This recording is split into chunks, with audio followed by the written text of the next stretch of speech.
السلام عليكم ورحمة الله وبركاته. الحمد لله رب العالمين، والصلاة والسلام على سيدنا محمد وعلى آله وصحبه أجمعين. أما بعد. எல்லாம் உள்ள அல்லாஹ்வின் மாபெரும் கிருபையினால் புனிதம் நிறைந்த ரமதான் மாதத்தினுடைய 2ஆம் நாளினுடைய தராவீகை முழுமையான முறையில் நிறைவேற்றி நாம் எல்லாம் அமர்ந்திருக்கின்றோம். அல்லாஹ் ரப்புல் ஆலமீன் நம்முடைய எல்லா விதமான அமல்களையும் அவனால் அங்கீகரிக்கப்பட்டதாக ஆக்கி அருள் புரிவானாக. ஆமீன். எல்லாம் வல்ல அல்லாஹ் ரப்புல் ஆலமீன் இந்த ரமதான் மாதத்தினுடைய முதல் 10 ரஹ்மத்தாக ஆக்கி வைத்திருக்கிறான். இந்த முதல் 10 முழுவதும் ரஹ்மத்தினுடைய 10 என்று சொல்லித்தரப்படும். ரஹ்மத் என்றால் என்ன என்று பார்க்கும் பொழுது, ரஹ்மத் என்ற வார்த்தைக்கு தமிழில் விளக்கம் தரும் பொழுது மேன்மக்கள் சொல்லித் தருவார்கள், இறைவனினுடைய கருணையும் இறைவனினுடைய கிருபையும் இறைவனினுடைய அன்பும் பாசமும் யாருக்கு கிடைக்குமோ அதற்கு பெயர்தான் ரஹ்மத் என்று சொல்லப்படும். அதனால்தான் ரப்புல் ஆலமீனை ரஹ்மான், அருளாளன் என்று நாம் குறிப்பிடுகிறோம். அல்லாஹ் ரப்புல் ஆலமீன் தன்னுடைய திருமறையில் பல இடங்களில் அவனை பற்றி நான் அருளாளன், நான் ரஹ்மான், நான் கருணையாளன் என்றெல்லாம் அவனை பற்றி தன் திருமறையில் சொல்லி காண்பிக்கிறான். காரணம், அல்லாஹ் ரப்புல் ஆலமீன் இந்த உலகத்தில் ரஹ்மானாக இருப்பதின் காரணத்தினால்தான் நமக்கும் சரி ஏனைய மக்களுக்கும் சரி எந்த ஒரு குறையும் இல்லாமல் அனைத்தையும் நிரப்பமாக தந்திருக்கிறான். உதாரணமாக யாரை எடுத்துக்கொண்டாலும் நமக்கும் சரி ஏனைய மக்களுக்கும் சரி ஆக்சிஜன் என்று சொல்லக்கூடிய காற்றை சம அளவில் தான் தந்திருக்கிறான். இதுதான் ரஹ்மானினுடைய பண்பு. நாம் குடிக்கும் அதே தண்ணீரைத்தான் உலகில் அனைவரும் குடிக்கிறார்கள். இதுவும் அவனினுடைய ரஹ்மத்தினுடைய பண்பில் கட்டுப்பட்டது. இப்படி அவனுடைய ரஹ்மத்தை முழுமையாக நிரப்பமாக நிறைவாக பெறக்கூடிய முதல் 10 நாட்கள் தான் இந்த ரமலானினுடைய முதல் 10 என்பதை நாம் விளங்கிக் கொள்ள வேண்டும். அபீ ஹுரைரா ரலியல்லாஹு தஆலா அன்ஹு அவர்கள் அறிவிக்கிறார்கள், ஸல்லல்லாஹு அலைஹி வஸல்லம் அவர்கள் சொல்லுகிறார்கள், அல்லாஹ் ரப்புல் ஆலமீன் ஒரு அடியான் பாவம் செய்கிறான். அது நப அபதுன் தன்பன். அப்பொழுது அந்த அடியான் பாவம் செய்துவிட்டு அல்லாஹ்விடத்தில் கேட்கிறான், அல்லாஹும்ம ஃகிஃபிர்லி தம்பி, யா அல்லாஹ், நான் செய்த பாவத்தை மன்னித்து விடு என்ற அந்த அடியான் கேட்க, ஃபகால தபாரக வ தஆலா, அல்லாஹ் ரப்புல் ஆலமீன் சொல்லுகிறான், அது நப அபதி தம்பன் ஃபஅலிம அன்ன லஹு ரப்பன் யக்ஃபிரு தம்ப. என்னுடைய அடியான் பாவம் செஞ்சுட்டான். செஞ்சதுக்கப்புறம் அவன் தெரிஞ்சு வச்சிருக்கிறான், நாம் பாவம் செஞ்சுட்டு நம்முடைய ரப்பான அல்லாட்ட போய் பாவம் மன்னிப்பு கேட்டா அவன் மன்னிப்பான் அப்படின்னு அவன் தெரிஞ்சிருக்கிறானே. அவன் தெரிந்து வந்து என்னிடத்தில் பாவம் மன்னிப்பை கேட்கிறானே, அதனால் அவனுடைய பாவத்தை நான் மன்னிக்கிறேன் என்கிறான் ரப்புல் ஆலமீன். இதோடு நிற்கவில்லை, ஸல்லல்லாஹு அலைஹி வஸல்லம் தொடருகிறார்கள்.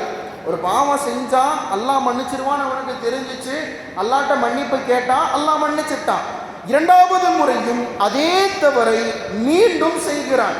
செய்ததற்கு பின்னால் அவன் யோசிக்கிறான், அவன் கேட்கிறான், முதல்ல தப்பு செஞ்சோம், அல்லாஹ் மன்னிப்பான்னு நினைச்சோம், நம்ம பாவத்தை மன்னிச்சிட்டான், மீண்டும் அதே தவறை செய்திருக்கிறோம், இப்பொழுது நம்முடைய பாவத்தை யார் மன்னிப்பது என்றவன் யோசிக்கும் பொழுது அல்லாஹ் ரப்புல் ஆலமீன் பதிலளிப்பானாம், எதுவும் கவலைப்படாதே, மீண்டும் என்னிடத்தில் வா, நீ செய்த பாவத்திற்கு பிழை பொறுக்க தேடு, உன் பாவத்தை நான் மன்னிக்கிறேன் என்கிறான் ரப்புல் ஆலமீன். இது 2வது தடவை பாவ மன்னிப்பு 2வது தடவை கிடைச்சாச்சு.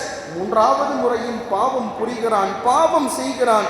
ரப்புல் ஆலமீன் மீண்டும் கோரிக்கை வைக்கிறான், யா அல்லாஹ், 2 முறை என்னை நீ மன்னித்தாய், 3வது முறையும் நான் பாவம் செய்திருக்கிறேன், இப்பொழுது என் பாவத்தை நீ மன்னிப்பாயா என்று கேட்கும் பொழுது அர்ஹமுர் ராஹிமே, ரஹ்மத்தின் அதிபதி, ரஹ்மான் என்ற பெயருக்கு சொந்தக்காரன் ரப்புல் ஆலமீன் சொல்லுவானாம், இப்பொழுதும் உன் பாவத்தை மன்னிக்க நான் தயாராக இருக்கிறேன் என்று சொல்லிவிட்டு நீ எவ்வளவு முறை பாவம் செய்தாலும் அதை மன்னிக்கக்கூடிய கருணையாளனாக, அருளாளனாக, ரஹ்மானாக நான் இருக்கிறேன் என்று ரப்புல் ஆலமீன் சொல்லுகிறான் என்றால் நாம் அவனிடத்தில் பாவ மன்னிப்பை கேட்பதற்கு முனைய வேண்டும். கேட்டால் மன்னிப்பான். ரஹ்மானவன் நமக்கு அனைத்தையும் கேட்காமலேயே தந்திருக்கிறான். ஒருவேளை அல்லாஹ் நினைக்கலாம் இல்லையா, நீ ஒரு நாளைக்கு 5 நேரம் தான் என்ன தொழுகிற, ஒரு நாளைக்கு நீ என்னை கிட்டத்தட்ட சுமார் ஒரு மணி நேரம் தான் என்னை நினைக்கிற, என்னை 1 மணி நேரம் தானே நீ என்னை நினைக்கிற, அதனால உனக்கு நான் 1 மணி நேரம் தான் உனக்கு மூச்சு விடுறதுக்கு ஆக்சிஜன் தருவேன்னு அல்லாஹ் வச்சிருந்தா இன்னைக்கு நம்ம யாராவது உயிரோடு இருக்க முடியுமா? நீ ஒரு நாளைக்கு 5 நேரம் தான் என்னை நினைக்கிறாய், உனக்கு நான் 5 வாய் மட்டும்தான் உண்ணுவதற்கு உணவளிப்பேன், அதாவது 5 வாய் மட்டும்தான் சாப்பிட முடியும் அப்படின்னா நம்ம யாராவது நிம்மதியாக உயிர் வாழ முடியுமா? நம்முடைய உடலில் இரத்த நாளங்கள் சீராக ஓடுகிறது. 5 வக்து தான் தொழுகிறேன், 1 மணி நேரம் மட்டும் ஒரு ரத்தத்தை நான் சர்க்குலேஷனை சீரான முறையில் அமைச்சு வைக்கிறேன், மற்ற நேரத்தில் ஸ்டாப் பண்ணிடுறேன்னு வச்சா யாராவது உயிரோடு இருக்க முடியுமா என்ன? 5 வக்து தான் தொழுகிறாய், 5 மடக்கு தண்ணீர் குடித்தால் போதும் என்று நினைத்து வைத்திருந்தால் நம்ம எத்தனை பேர் இன்று வரைக்கும் உயிரோடு இருக்க முடியும்? அவன் கருணையாளன், அவன் கிருபையாளன், அவன் அன்பாளன், அவன் அருளாளன். அவனுடைய அன்பிற்கு நிகருக்கு முன்னால் எதுவும் நிகரல்ல என்பதை விளக்கி காட்டும் முகமாக ரப்புல் ஆலமீன் பிறந்ததிலிருந்து இன்று வரைக்கும் நம்மை சீராக வாழ வைத்துக் கொண்டிருக்கிறான் என்றால் நாம் சிந்திக்க வேண்டும். ஒரு சாலிஹீன்களிலிருந்து ஒருவர், அந்த அடியார் மிகப்பெரிய ஒரு போதைக்கு அடிமை, எப்பவுமே போதையிலேயே தான் இருப்பார். முதுமினுள்ள ஹம்ரு, எப்பவுமே தண்ணி, எப்பவுமே போதையிலேயே தான் இருப்பார். திடீர்னு என்னாச்சு, அவர் மரணித்ததற்கு பின்னால் ஒரு பெரியவங்கள்ட்ட போய் இந்த மாதிரி இந்நாள் மரணிச்சுட்டார், மௌத்தாயிட்டார், அவருக்கு ஜனாசா தொழுக வைக்கணும்னு அவனே அந்த ஆள் மறுத்துட்டாங்க. அந்த பெரியவங்க நான்லாம் வரமாட்டேன், அவர் முதுமையில் உள்ள ஹம்ர், வாழ்க்கை முழுக்க போதையிலே தன் வாழ்க்கையை கழித்தவர், அவருக்கு நான் தொலை வைக்க மாட்டேன்னு தொலை வைக்கல. கடைசியில் அவர் ஜனாசாலாம் அடக்கம் பண்ணியாச்சு. இந்த மறுத்த நல்லடியார், நான் தொழுக வைக்க மாட்டேன் என்று மறுத்த அந்த சாலிஹீன்களினுடைய கனவில் வருகிறது, அந்த முதுமையில் உள்ள ஹம்ரி, எப்பவுமே போதையிலேயே இருப்பாரே, அவர் சுவனத்தினுடைய சுவன பதியில் நல்ல முறையில் தொழுது கொண்டு அங்கும் இங்கும் ஓடி ஆடி விளையாடி கொண்டிருப்பதை தன் கனவில் காணுகிறார். சரியான ஆச்சரியம். விழித்தார். விழித்ததற்கு பின்னால் அந்த போதையிலே இருப்பாரே அவருடைய மனைவிட்ட போய் கேட்கிறார், ஏமா உன் கணவர் என்னதான் நல்லது செஞ்சார், ஏதாவது ஒன்னாவது செஞ்சிருக்கணும், அப்படி இல்லாம ரப்புல் ஆலமீன் இப்படிப்பட்ட சொர்க்கத்தை ஒண்ணு கொடுக்க மாட்டான், தரமாட்டான்.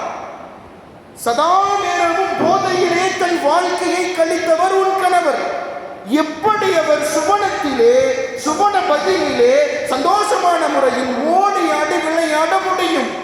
என்ன செய்தார் என்று கேட்கும் பொழுது அந்த பெண்மணி சொன்னார்களாம், காலத் மா கான யஃஅலு இல்லா மா ரஅய்து இல்லா அன்னஹு கான குல்ல உஸ்பூஇன் யஜ்மஉ அத்ஃபால் அல்-ஹய்யில் யதாமா வ யகூலு லஹும் உதுஉ லி அம்மிக்கும் அஸா அய்யக்ஃபிருல்லாஹ லஹும்.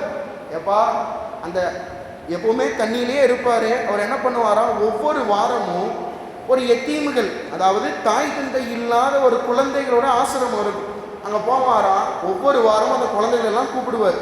கூப்பிட்டு வச்சு சொல்லுவாராம், ஏப்பா இந்த மாதிரி உங்களுடைய செச்சா, அதாவது குழந்தைகள்கிட்ட பாசமா, உடைய செச்சாக்காக வேண்டி, உடைய மாமாக்காக வேண்டி நீங்க அல்லாட்ட பாவம் பண்ணிட்டு கேளுங்க, சரியா அப்படின்னு ஒவ்வொரு வாரமும். இவர் கேட்க மாட்டார், அல்லாஹ்விடத்தில் இவர் பாவ மன்னிப்பை கேட்டதில்லை, கேட்கவும் மாட்டார். அந்த குழந்தைகள்கிட்ட போய் சொல்லுவாரா, ஏப்பா இந்த மாதிரி உங்களுடைய பாவத்தை மன்னிப்பு நல்லாட்ட நீங்க துவா செய்யுங்க அப்படின்னு. அப்பொழுதும் போதையில் தான் இருப்பார். இப்படின்னு சொன்னதும் அந்த நல்லடியார்கள் விளங்கி கொண்டார்கள், இந்த ஒரு நிகழ்வின் காரணத்தினால் ரப்புல் ஆலமீன் உயர்ந்த சுவனபதியை கொடுத்தான் என்றால் நமக்கு எவ்வளவு பெரிய சுவனத்தை கொடுப்பான் என்பதை நாம் நினைவில் வைக்க வேண்டும். அதோடு நிறுத்திவிடக் கூடாது.